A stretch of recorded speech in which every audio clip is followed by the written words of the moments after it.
I wish I had someone I could talk to about the things that were happening in my house.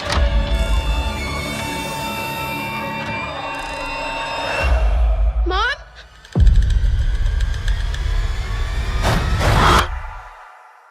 Mom?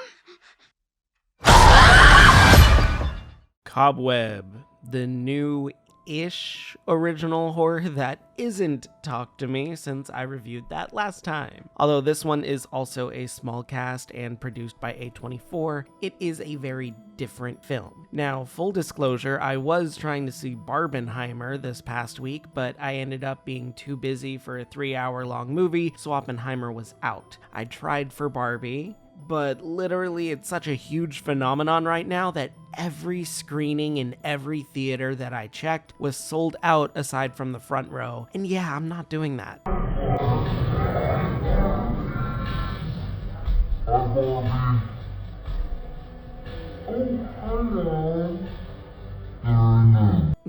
Just no. So instead, we went and saw Cobweb, which had been on my radar since Talk to Me. Let me tell you, it was bizarre going to see a horror movie and entering the cinema lobby to be bombarded with a huge crowd, all wearing pink. It was a lot of fun, and I was in a good mood going into this movie. That being said, I also kept my good mood for most of it. Now then, what is Cobweb even about, and why is it currently flying under the radar besides coming out before the Barbenheimer juggernaut, which I feel might just be bad luck? Cobweb follows a troubled 8-year-old boy named Peter as he hears a knocking and voices coming from his bedroom wall. When confronted, his parents tell him he's imagining things, but it quickly starts to seem like they know something they're not telling him. It's a fun twist on the classic trope of parents not believing the kids when supernatural events happen, this time with the parents being directly involved. I like that twist a lot. It's just a lot of fun and there's so much you can do with it, and this works really, really well to that advantage while still playing into a twist at the end. It definitely earns the R rating in that wonderful twist of a climax. It does save all of the R-rated material pretty much for that climax. Up until then, I'm like, this is a very PG-13 movie. There's nothing too bad here. And then the climax started. I'm like, oh, okay, yep, this is R.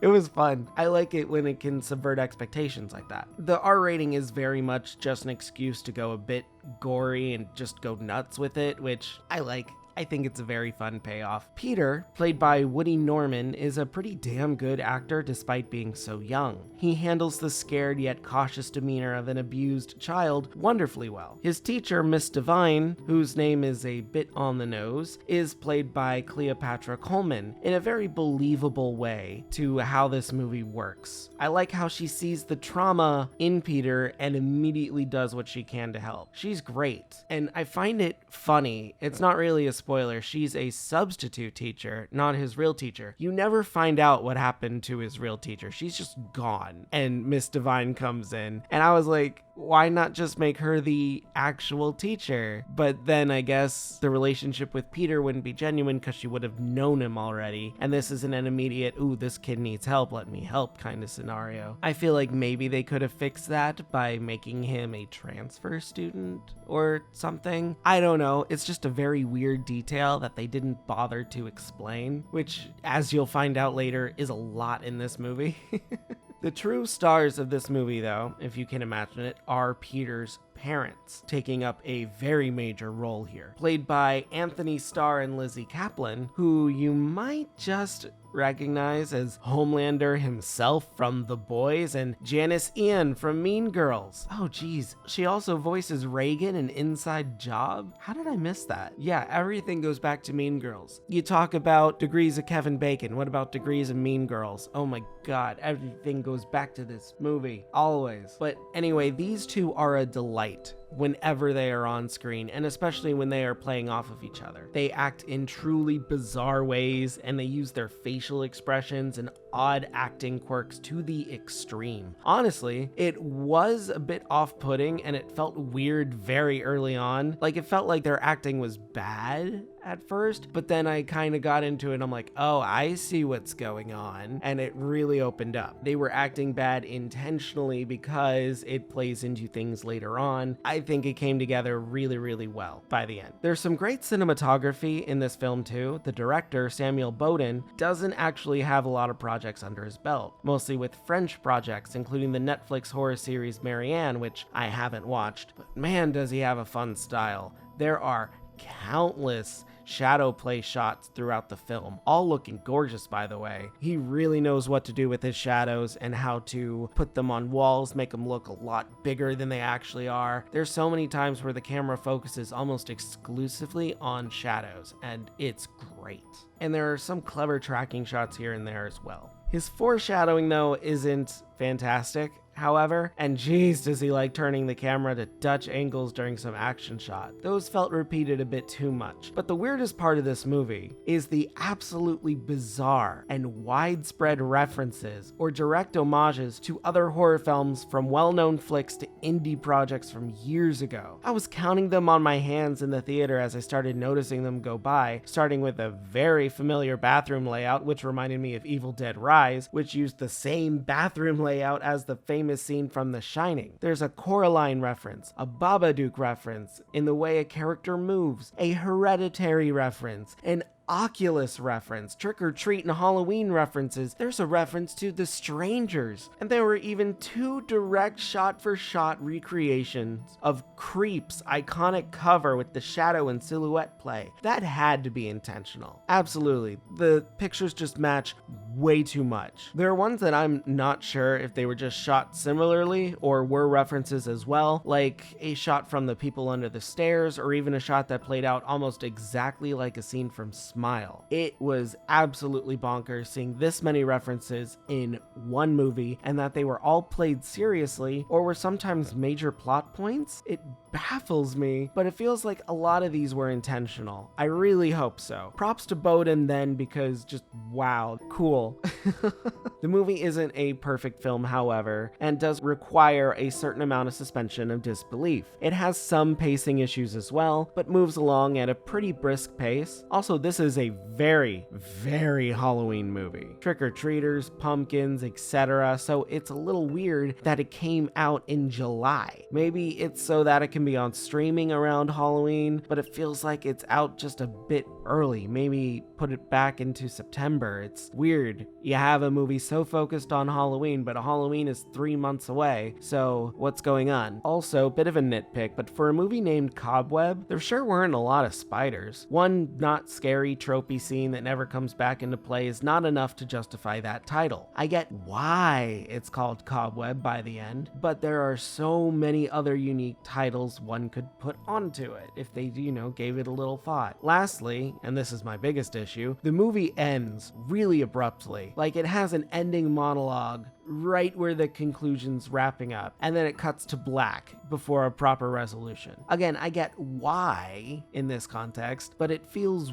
weird. Some people might like it, but it definitely rubbed me the wrong way and left me feeling just a little disappointed. If I were to fix the film, I'd make it a little longer. At only 88 minutes, and with such a brisk pacing, it could stand to slow down, explain some things like the father's job, or expand Peter's relationship with Miss Divine, or his parents outside of the creep factor. There's just a lot of opportunities that could go into this to let these actors shine a bit more and deepen the story if they were given the time to play off of each other more. They really aren't, because it just goes from plot point to plot point to plot point to plot point. That's not terrible, and the pacing is fine, but it's okay to slow down. It's okay, take a breath. We don't always need to be tense. We don't always need to be scared of what's going on. I'd also lighten up on the stereotypes a bit. There's this bully character that is way over the line and makes absolutely no sense, but sure, I get it. You kind of have to have those stereotypical bullies in these kind of films, because how are you going to get sympathy? How are you going to get retribution, I guess, against the bully? Growth, haha, but I'm just kind of tired of that. And also, geez, Peter's class is the rowdiest class I have ever seen. There are kids screaming and throwing stuff whenever we're introduced to it. It is bizarre. I'd also let the movie play out a bit more. Maybe change the ending slightly. I really just don't like that abrupt ending, and I feel like there's a very obvious resolution there that could have happened, but nobody did, and it just cuts to black before we even get there. And okay, I don't know. That's just me. Some people might enjoy that. That kind of bugged me. Overall, though, this is a very fun, spooky time with a decent mystery, insane references, solid acting, and a wonderfully R-rated climax that has a tremendous build-up leading to it. I say definitely see it in theaters and rent it for Halloween. It has the makings of being the next classic to put on for fun. I really think so. I hope Shudder grabs this, because this would go on my rotation. Ultimately, Cobweb gets a 7.5 out of 10 from me. Hey guys, thanks for sticking around for another one. Yeah, I know, I didn't do Barbenheimer. We'll get there. I think I'm gonna try and see Barbie this week. I still don't have time for Oppenheimer. These movies are so long, and people are like doing a thing where it's like they go see Barbie or they go see Oppenheimer and then they go see Barbie right after and do the double feature thing, which I could do. I just don't have the time, because that's 5 hours right there, not to mention previews, time in between. So probably closer around to like 6 or 7. And no, I'm sorry. I'm a very busy person and I haven't got all day. But Cobweb definitely deserves more recognition. I think it's very much leaning heavily on Antony Starr and Lizzy Caplan, which admittedly is a pretty good leaning point. They are very much center of the film, and this is also a very, very small cast. I remember when the credits went by, it just zoomed past the casting credits, because I think there's only like a dozen people in this. Half of them aren't even named, so I don't know. There's still a lot of fun shots. I feel like I want to watch this movie again just to go over all of the different references I noticed. Maybe some other people can find some things that I missed. Actually, that's a good idea. Did you guys see anything that I missed? Put it down in the comments below, please. I want to know what references I'm missing, because Jesus, there were so many. It feels like in every single scene there was at least one reference to something. Every single scene, it was bizarre. I really thought that was cool though, so I hope it was intentional. I pray it was intentional, so I guess we'll see. What did you guys think of the movie? Did you like it? What would you change? Do you think it was maybe a bit too slow with its delivery? Do you think it should have been rated R straight from the start? What do you guys think? Please, no spoilers about the twist down below. Let people enjoy this. After that, don't forget to subscribe, ring that bell so you don't miss a video. And yeah, my socials are there in the corner. Feel free to follow me. And that's it. Have a great day, and if you're not, have a better one. See ya. I'm just a ghost in your stereo, the fading memory of a shipwreck in the undertow. You're just a lost soul, and I'm just a ghost in your stereo.